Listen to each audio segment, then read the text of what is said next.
உலகத்திலேயே மிக சக்தி வாய்ந்த ஒரு மனிதன் அப்படின்னா அது வேற யாரும் இல்ல. ட்ரம்பை பொறுத்த வரைக்கும் அவர் நினைக்கிறது நடந்தாகணும். It's a sort of fascism.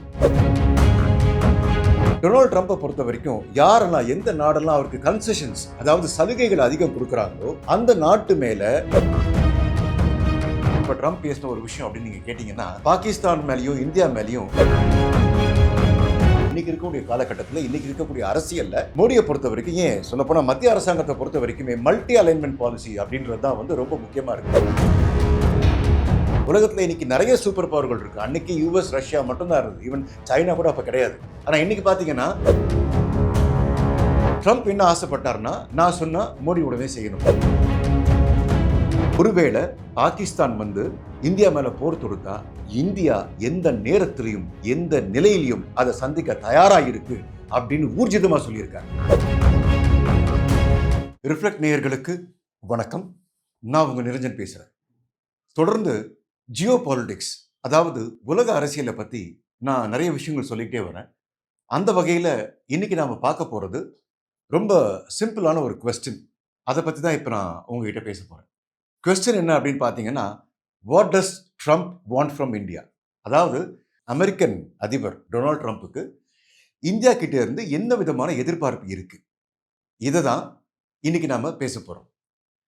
Donald ட்ரம்பை பொறுத்த வரைக்கும் அதாவது ஒரு பழமொழி இருக்குங்க. பழமொழின்னு சொல்றதை விட பேச்சு வழக்கில் வர ஒரு விஷயம் இருக்கு. அதாவது என்னன்னா, த most powerful man in the world is none other than the US president. அதாவது உலகத்திலேயே மிக சக்தி வாய்ந்த ஒரு மனிதன் அப்படின்னா அது வேற யாரும் இல்லை, யூஎஸ் பிரசிடென்ட் அப்படின்ட்டு ரொம்ப வருஷமா நான் படிச்சும் இருக்கேன், நிறைய பேர் சொல்லியும் இருக்காங்க. ஏன்னா அமெரிக்க பிரசிடென்ட் நினைச்சா எது வேணா எந்த நாட்டில் வேணா பண்ண முடியும் அப்படின்றது ஒரு கட்டளையாவே இருந்துட்டு வருது.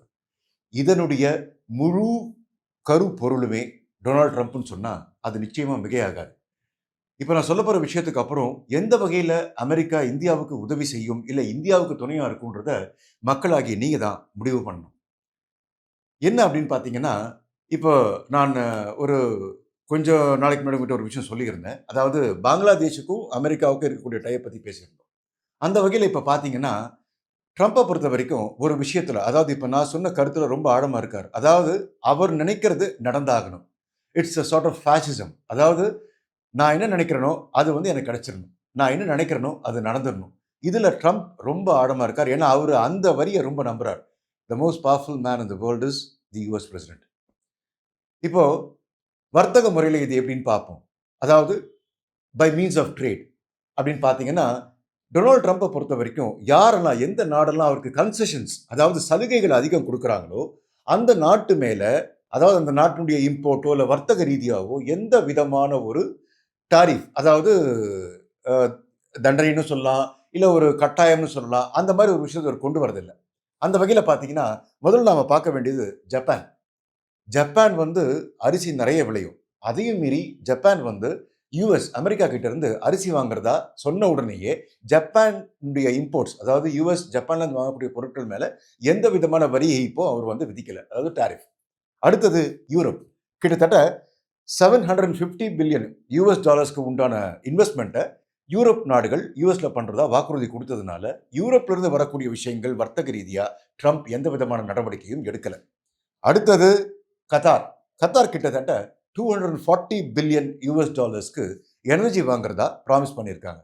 ஸோ கத்தார்ல இருந்து வரக்கூடிய எந்த பொருளுக்கும் வர்த்தக ரீதியா அவர் எந்த விதமான தடையோ இல்லை வரி ஏய்ப்போ உண்டாக்கல. அடுத்தது பார்த்தீங்கன்னா வியட்நாமை பொறுத்த வரைக்கும் யூஎஸ்ல இருந்து அது வியட்நாம் இம்போர்ட் பண்ணக்கூடிய எந்த பொருளுக்குமே எந்த விதமான டாரிஃபும் கொடுக்காம 0% கன்செஷன் அப்படின்னு சொன்னதுனால வியட்நாம் மேலேயும் எந்த விதமான டாரிஃபும் இல்லை. ஆனால் சமீபத்தில் இப்போ ட்ரம்ப் பேசின ஒரு விஷயம் அப்படின்னு நீங்கள் கேட்டிங்கன்னா பாகிஸ்தான் மேலேயும் இந்தியா மேலேயும் அவர் டாரிஃப் வந்து கொண்டு வந்திருக்காரு. அதாவது பியூனிட்டிவ் டாரிஃப்ஸ்ன்னு சொல்லுவோம். அதுக்கு என்ன அர்த்தம் அப்படின்னு பார்த்தீங்கன்னா இந்தியாவிலேருந்து இம்போர்ட் பண்ணுறோன்னு வச்சுக்கோங்க. இப்போ சப்போஸ் நான் இந்தியாவிலேருந்து ஒரு விஷயத்தை ஒரு கம்ப்யூட்டரையோ இல்லை ஒரு ஃபோனையோ இம்போர்ட் பண்ணது யூஎஸ் அப்படின்னு நீங்கள் பார்த்தீங்கன்னா அதை பொறுத்த வரைக்கும் 25% டாரிஃப் அதாவது 25% ஏற்கனவே இருக்கிற வரிக்கு மேலே விதிக்கப்பட்டிருக்கு. இதே தான் பாகிஸ்தானுக்கும் நடந்திருக்கு. ஆனால் பாகிஸ்தானுக்கு இந்த அளவுக்கு இல்லை.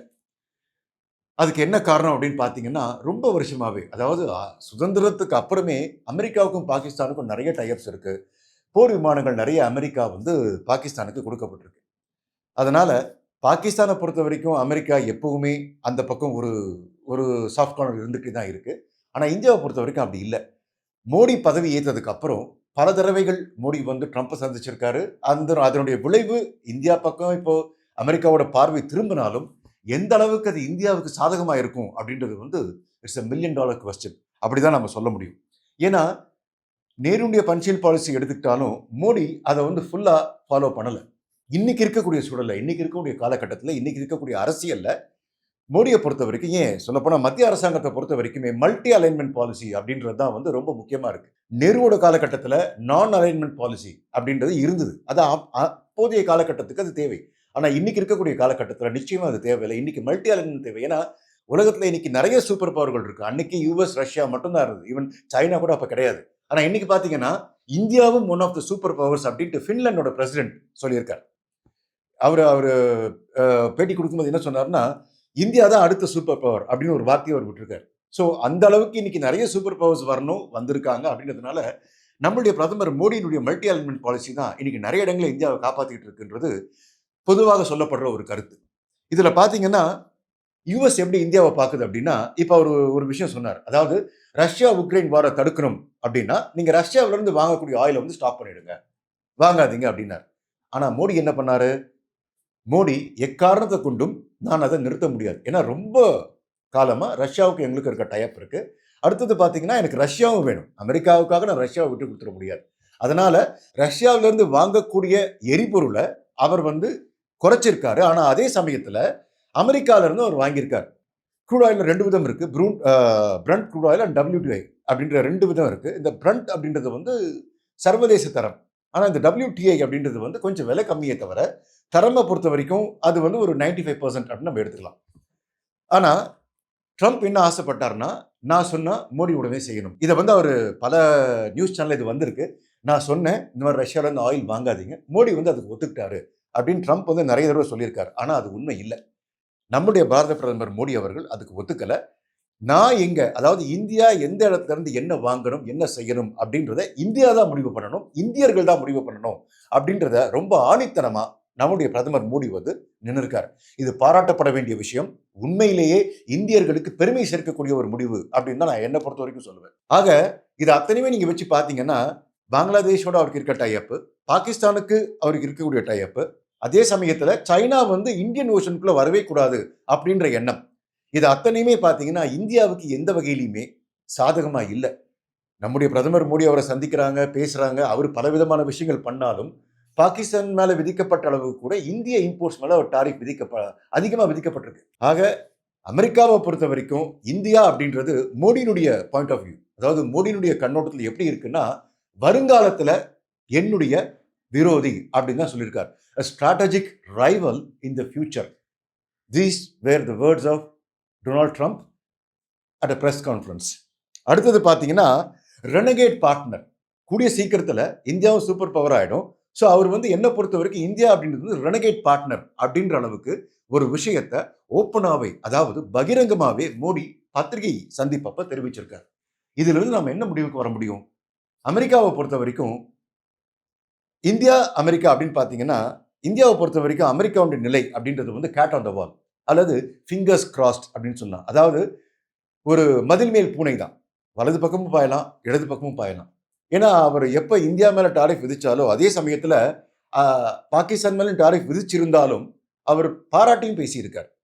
மோடியை பாராட்டியிருக்கார். எப்படின்னா he looks very attractive but at the same time killer Modi அப்படின்னு சொல்லியிருக்காரு. அதாவது அதுக்கு என்ன அர்த்தம் அப்படின்னா, தன்னுடைய முடிவில் மோடி வந்து ரொம்ப ஸ்டபர்னா இருப்பார்.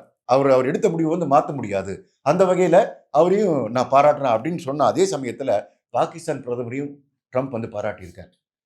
என்னை பொறுத்த வரைக்கும் பாகிஸ்தான், இந்தியா இது ரெண்டுமே என்ன, அதாவது போர் பண்ணக்கூடிய ஒரு சூழ்நிலை இருந்தாலும் ட்ரம்ப் என்ன கேட்டிருக்காருன்னா, நான் உங்க மேல டாரிஃப் விதிச்சதுக்கு ஒரு முக்கிய காரணம் அப்படின்னு பார்த்தீங்கன்னா, நீங்க வந்து பாகிஸ்தானோட சண்டை போட தயாரா இருக்கீங்க.